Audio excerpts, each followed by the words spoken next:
नमस्कार दोस्तों, स्वागत है आपका हमारे चैनल आसान भाषा में। तो आज का हमारा टॉपिक है नेशनल पॉलिसी फॉर चिल्ड्रन। तो चलिए शुरू करते हैं। सबसे पहले हम देखेंगे नेशनल पॉलिसी है क्या है। ये क्या है, national policy government of India द्वारा बनाई गई थी, जो ये 1974 में बनाई गई थी। ठीक है, जो भी 18 साल से कम उम्र के बच्चे हैं, उनके राइट्स क्या होते हैं, उनकी सेफ्टी और उनकी डेवलपमेंट के लिए ये पॉलिसी बनाई गई थी, जिसको 2013 में रिन्यू कर दिया गया है। मतलब जो पुरानी थी उसको रिप्लेस कर दिया गया, जो 1974 में बनाई गई थी। क्योंकि अब जो चैलेंजेस है बच्चों की के लिए वो नए आ गए हैं, जैसे कि चाइल्ड ट्रैफिकिंग हो गया, जैसे बच्चों को इधर से किसी दूसरे देशों में भेज देते हैं उल्टे सीधे कामों के लिए। ठीक है, डिजिटल सेफ्टी हो गया, बच्चों की जो सेफ्टी होती है, प्राइवेसी वगैरह होती है, ठीक है, डिजिटल उसको सेफ रखना। और मेल न्यूट्रिशन हो गया, कुपोषण वगैरह हो गया। तो अब ये 2013 में क्या है, नई पॉलिसी बना दी गई है। अब उसके क्या बाद क्या है, इसके की प्रिंसिपल्स कौन-कौन से हैं? पहले नंबर पे आता है राइट्स बेस्ड अप्रोच। हर बच्चे को ना एक राइट है किस चीज़ का, सर्वाइवल का, सर्वाइव करने का, अपनी पढ़ाई-लिखाई का, अपनी जो हेल्थ है उसका और उसके प्रोटेक्शन का। हर बच्चे का ये राइट है। ठीक है? दूसरा क्या है, नो डिस्क्रिमिनेशन। अब कोई भी बच्चा है ना, उसका जो डिस्क्रिमिनेशन है ना, उसको फेस नहीं करना चाहिए। ठीक है? डिस्क्रिमिनेशन मतलब उसको फेस ना करना पड़े कहीं पे भी। उसके जेंडर के बेस पे, मतलब लड़का है लड़की है इस बेस पे, ठीक है, कास्ट के बेस पे या डिसेबिलिटी के बेस पे उसको ना भेदभाव कहीं पे ना मतलब फेस ना करना पड़े। Best interest for the child, ठीक है, जो भी डिसीजन है ना, लीगल हो गए, सोशल हो गए, ठीक है, या फैमिली रिलेटेड हो गए, सबका एक ही टारगेट होना चाहिए कि जो बच्चे का वेलफेयर है ना, वो प्रायोरिटाइज होता हो। मतलब वही मेन फोकस में होना चाहिए कि बच्चे को लीगल सोशल कोई भी मतलब दिक्कत आगे ना आए, और जो भी उसका डिसीजन लेगा ना वो बच्चे की भलाई के लिए ही होना चाहिए। उसके बाद क्या आता है, इक्वालिटी एंड इंक्लूजन। ठीक है, अब जो अगर अमीर बच्चों पे फोकस रहेगा या जो ठीक ठाक घर के बच्चे उन्हीं पे फोकस रहेगा, तो जो बेचारे डिसेबल है, ऑर्फन है, जो स्ट्रीट किड्स है, उनके ऊपर फोकस नहीं रह पाएगा। ठीक है, तो ये जो पॉलिसी है वो क्या चीज इंश्योर करती है कि स्पेशल फोकस रहे किन पे, जो मार्जिनलाइज्ड बच्चे हैं, जैसे कि जो डिसेबल्ड है, जो अनाथ है बेचारे, ठीक है, या जो गलियों में घूमते फिरते स्ट्रीट किड्स हैं, ठीक है, तो उन पे भी क्या है, स्पेशल फोकस करना पड़ेगा। उसके बाद क्या है, इसके मेन ऑब्जेक्टिव्स क्या-क्या है? इंश्योर करता है क्या चीज़? सर्वाइवल हो बच्चे का, हेल्थ हो और न्यूट्रिशन उसको अच्छा मिले, खाना-पीना अच्छा मिले, उसकी हेल्थ अच्छी रहे। ठीक है? दूसरा क्या इंश्योर करता है, provide free and compulsory education. जो आरटीई एक्ट है, राइट टू एजुकेशन एक्ट है, उसके अकॉर्डिंग सब बच्चों को, जो 14 साल से कम उम्र के बच्चे हैं ना, उनके लिए फ्री और कंपल्सरी एजुकेशन होनी चाहिए। मतलब वो पढ़नी ही पड़ेगी उनको और वो फ्री रहेगी बिल्कुल। अब तीसरा क्या है, प्रोटेक्ट करना चिल्ड्रंस को किससे? अब्यूज़ से, उन मारपीट वगैरह से, ठीक है, और एक्सप्लॉइटेशन से, उनका शोषण ना हो कहीं पे भी। बच्चों को इससे प्रोटेक्ट करना, ये भी इसका एक ऑब्जेक्टिव है। चौथा क्या है? इक्वल अपॉर्चुनिटीज़ देनी है सब बच्चों को। अब गर्ल्स हो या डिसेबल्ड किड्स हो, ठीक है? सबको क्या है, इक्वल अपॉर्चुनिटी देनी है। ये नहीं कि जो बच्चा ठीक है या जो लड़का है उसी को ज़्यादा प्राथमिकता देनी है, जैसे कि हमारे घरों में आजकल होता है। ठीक है? एनकरेज करना है किस चीज़ को?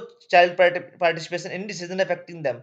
अब क्या, जो भी मतलब बच्चों को का डिसीजन है जो उनको लाइफ टाइम अफेक्ट करेगा, उसमें हो सके तो अपने जो भी बच्चे हैं ना उनका पार्टिसिपेशन होना चाहिए। ठीक है, मतलब थोड़ा सा एज हो गई है बच्चे की, तो उससे थोड़ा बहुत उसका पार्टिसिपेशन होना चाहिए, उससे पूछा जाए बच्चे को कि "तू क्या इसमें ठीक लगता है आप तेरे को?" ठीक है, वैसे तो उसके डिसीजन बड़े ही लगते हैं, ठीक है, बट फिर भी थोड़ा बहुत पार्टिसिपेशन बच्चों का भी होना चाहिए। अब क्या है, इसके प्रायोरिटी एरियाज़ कौन-कौन से हैं इसके? सॉरी, थोड़ा बोलने में गलती हो गई। प्रायोरिटी एरियाज़ कौन-कौन से हैं उसके? इसके 4-5 प्रायोरिटी एरियाज़ थे, वो कौन-कौन से हैं? पहला तो था हेल्थ एंड न्यूट्रिशन। मतलब बच्चों को क्या है कि अच्छा खाना मिलना चाहिए, अच्छी उनकी जो भी कुपोषण का शिकार ना हो, ठीक है? साफ-सुथरा पानी मिलना चाहिए, साफ-सफाई होनी चाहिए उनके घर के आस-पास, लैट्रिन वगैरह सब कुछ होना चाहिए उनके लिए, ठीक है? तो यहाँ पे दिया हुआ है इसके लिए कौन-कौन से वो बनाए गए हैं देखो, जैसे फ्री इम्यूनाइज़ेशन, जैसे मिशन इंद्रधनुष बना रखा है जो वैक्सीन वगैरह के लिए है, ठीक है? रिड्यूस मैलन्यूट्रिशन, जो पोषण अभियान बनाया गया है, ठीक है? रिड्यूस करता है मैलन्यूट्रिशन को। सेफ ड्रिंकिंग वाटर होना चाहिए और सैनिटेशन होना चाहिए, लैट्रिन वगैरह सारी उनके पास होनी चाहिए। दूसरा क्या एरिया है इसके प्रायोरिटी का? वो है education and development. Right to education जो कि आरटीई एक्ट है, ठीक है? वो क्या इंश्योर करता है कि 14 साल से कम उम्र के बच्चों को ना सबको फ्री में एजुकेशन दी जाएगी और वो कंपल्सरी होगी, ठीक है? अब उसके बाद क्या प्रायोरिटी एरिया क्या है इसका? अर्ली चाइल्डहुड केयर, जो भी आंगनवाड़ीज़ है ना, ठीक है? उन पे क्या है, ज़्यादा से ज़्यादा फोकस किया जाएगा ताकि बच्चे की डेवलपमेंट अच्छी हो सके। बच्चों को स्किल डेवलपमेंट भी सिखानी है, जैसे थोड़े बड़े हो जाते हैं ना बच्चे, तो उनके पास कोई स्किल भी होनी चाहिए, ताकि आगे जाके वो पैसा मतलब जो भी अपना कमा सके आराम से, और थोड़ा बहुत अपने समाज में भी कंट्रीब्यूट कर सके, ठीक है? उसके बाद आता है इसका तीसरे वाला नंबर पे, प्रोटेक्शन फ्रॉम हार्म, ठीक है। अब स्ट्रिक्ट लॉ होनी चाहिए, जैसे पोस्को लॉ बना हुआ है जो बच्चों की ट्रैफिक और अब्यूज के लिए बना हुआ है, ठीक है, ये बनाया गया है इसके लिए जो स्ट्रिक्ट लॉज में आता है, ठीक है। हेल्पलाइन बनाई गई है 1098, ये याद रख लेना, ठीक है। बच्चों का इमरजेंसी कोई इमरजेंसी होता है बच्चों की, तो उस पे इस नंबर पे आप कॉल कर सकते हैं।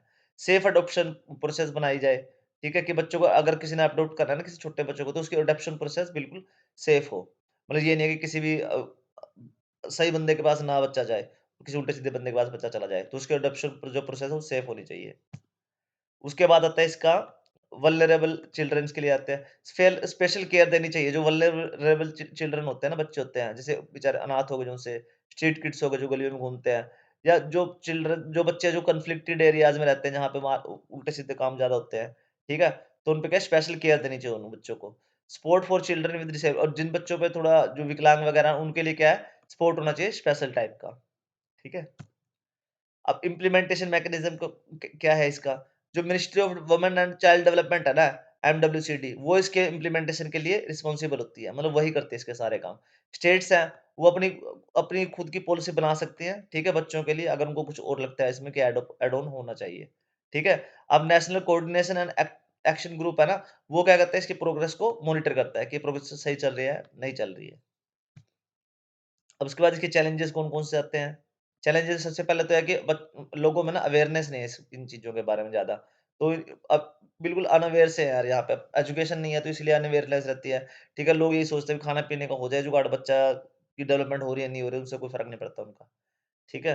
अब पुअर इम्प्लीमेंटेशन है, अब ये पॉलिसी आ तो गई है बट इसकी कई जगह पे ना वो इम्प्लीमेंटेशन उस लेवल की नहीं हुई है जितनी डिज़ायर्ड थी। ठीक है? अब सोशल इश्यूज़ में जैसे गरीबी है कहीं पे, जेंडर डिस्क्रिमिनेशन है, लड़का-लड़की में भेदभाव है, ये भी काफ़ी ज़्यादा इसमें दिक्कत करते हो, चैलेंज खड़ा करती है। अब कंक्लूज़न क्या आता है इसका? ठीक है? नेशनल पॉलिसी जो बनाई गई है चिल्ड्रन के लिए, वो क्या इंश्योर करती है? हर बच्चे को अच्छी हेल्थ मिले, एजुकेशन मिले और क्या मिले? वो सेफ रहें बिल्कुल। ठीक है? हमारी गवर्नमेंट को, जितने भी एनजीओज़ हैं और ह इवन हमको भी, ठीक है? सबको क्या करना चाहिए? इकट्ठे होके काम करना चाहिए ताकि हम बच्चों के जो राइट्स हैं, उनको प्रोटेक्ट कर सकें।